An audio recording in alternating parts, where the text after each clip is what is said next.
Ingatlah ketika Allah mengambil persaksian dari anak cucu keturunan Adam semuanya.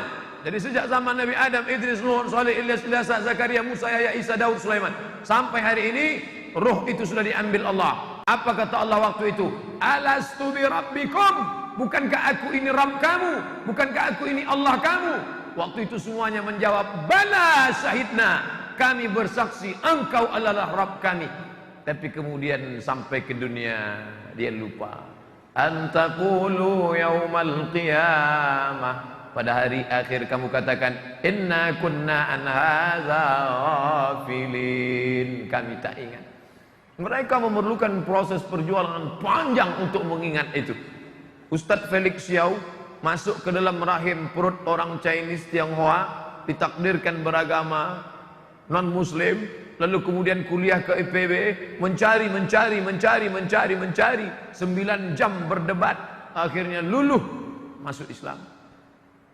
Masya Allah, menjadi ustadz terkenal tapi hatinya rendah, tawadhu.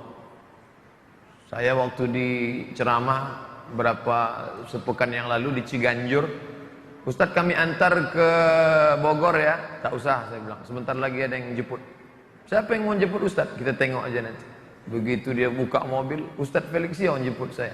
Naik rating saya langsung. Rendah hati, Masya Allah, hamba Allah.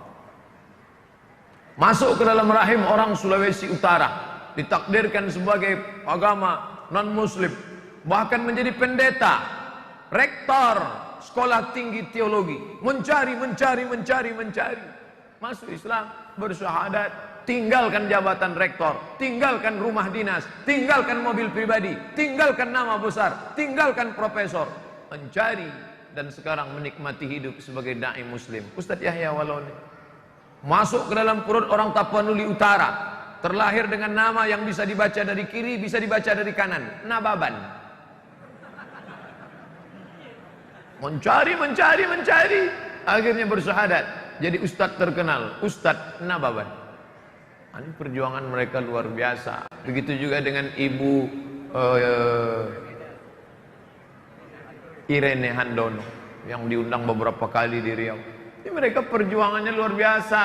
Jadi perjuangan kita untuk ngaji nih, saya nih Pak Ustadz, tiap subuh Sabtu datang, subuh Ahad datang, perjuangan saya pontang-panting melawan, berapa sinetron saya tinggalkan Pak Ustadz. Belum ada apa-apa dengan mereka. Nah, ini poin yang pertama, mereka mencari syahadat mereka yang lama tertinggal dan mereka menemukannya kembali, dan kita di hadapan Allah. Kalau mereka tegak, saya duduk, berarti saya jauh lebih mulia daripada mereka.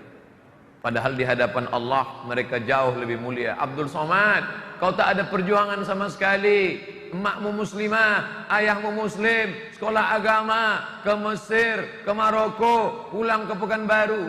Apa perjuanganmu menjadi seorang muslim? Tapi mereka di hadapan manusia mungkin biasa saja, tapi di hadapan Allah. Abdul Somad, umur kau sudah 40 tahun, kau akil balik umur 10, 30 tahun catatanmu dosa.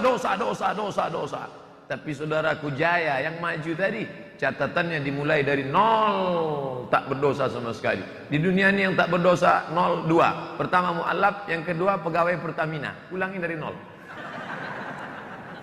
Dia tak ada dosa sama sekali, bersih sebersih-bersihnya. Tadi subuh saya tausiah di Masjid Al-Mukarram Ustadz Maghfirah, imam kita. Kata Ustadz Maghfirah, Ustadz Somad, ini ada saudara kita yang baru mengulang syahadatnya. Syahadat yang dulu diulang lagi sekarang. Dan ini tak tanggung-tanggung. Titelnya STH, Sarjana Teologi S1 dan S2 pula Master Teologi dari Kalimantan Barat. Tadi dijanjikan akan ketemu di sini. Pak Abdullah, ada hadir? Tadi dijanjikan akan datang. Nanti ditunggu, saya janji supaya jumpai Pak Faisal untuk menguruskan sertifikat muslim. Karena di Masjid Ustadz Maghfirah sudah. Nanti saya minta daftarkan lengkap semua. Tadi sudah dijanjikan ada jamaah yang akan membawa. Nah, ini penting sekali.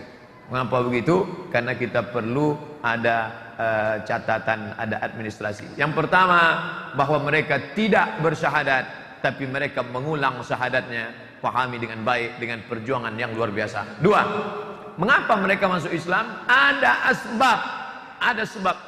Saya masuk Islam ini karena atasan saya, bos saya orangnya baik sekali, diberinya saya tempat tinggal.